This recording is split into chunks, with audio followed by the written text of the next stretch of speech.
नाशिकच्या मालेगावमध्ये तापमानाचा पारा 42.8 अंशांवर, उन्हाचा तडाखा अजून वाढण्याची शक्यता। वाढत्या उन्हामुळे रस्ते आणि बाजारपेठांमध्ये शुकशुकाट। वर्धा जिल्ह्यामध्ये तीव्र उष्णतेमुळे शेती कामांना फटका। 3 दिवसांपासून तापमान सातत्याने 44 अंशांवर जात असल्यामुळे शेतकरी हैराण। अमरावतीमध्ये तापमानाचा पारा 43 अंश सेल्सिअसवर।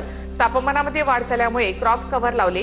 क्रॉप कव्हर लावल्यामुळे वाढत्या तापमानापासून पपईच्या रोपांचा बचाव होतोय। उन्हापासून पिकं वाचावीत यासाठी शेतकऱ्यांची धडपड। नंदुरबारमध्ये तापमानाचा पारा 43 अंशांवर पोहोचला। वाढत्या तापमानामुळे नागरिक हैराण। दुपारच्या वेळी रस्त्यावर शुकशुकाट। येत्या काही दिवसांमध्ये तापमान आणखी वाढण्याची शक्यता।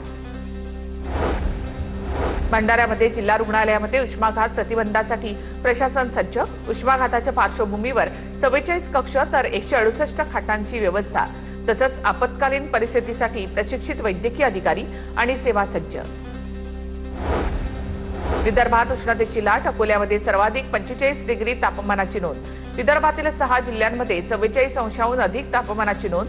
पुढील काही दिवस विदर्भात उष्णतेच्या लाटेचा इशारा।